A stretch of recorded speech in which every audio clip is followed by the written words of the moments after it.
বানৰ পিছত দিশৰ এক সেউজীয়া প্ৰাকৃতিক দৃশ্য।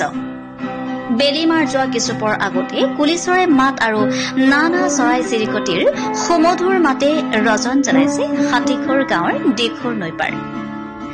হাতীখোক ধায়ালি নৈগৰাত প্ৰাকৃতিক বুকুৰ পৰা প্ৰায় হেৰাই যাব ধৰা দুষ্প্ৰাপ্য বৰটোকোলা চৰাই দিখৌ নৈৰ ডুবিসমূহৰ কাষৰ বালিচৰত বহি খাদ্যৰ সন্ধানত সময় অতিবাহিত কৰা পৰিলক্ষিত হৈছে।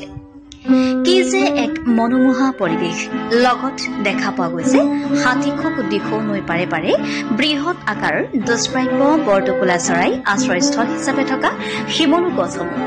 এই শিমলু গছসমূহত লগা কল অথবা ফুল তথা কপাহসমূহ উৰি বহু দূৰ দূৰণিলৈকে কঢ়িয়াই নিছে বহাগ আৰু নতুন বছৰৰ বতৰা।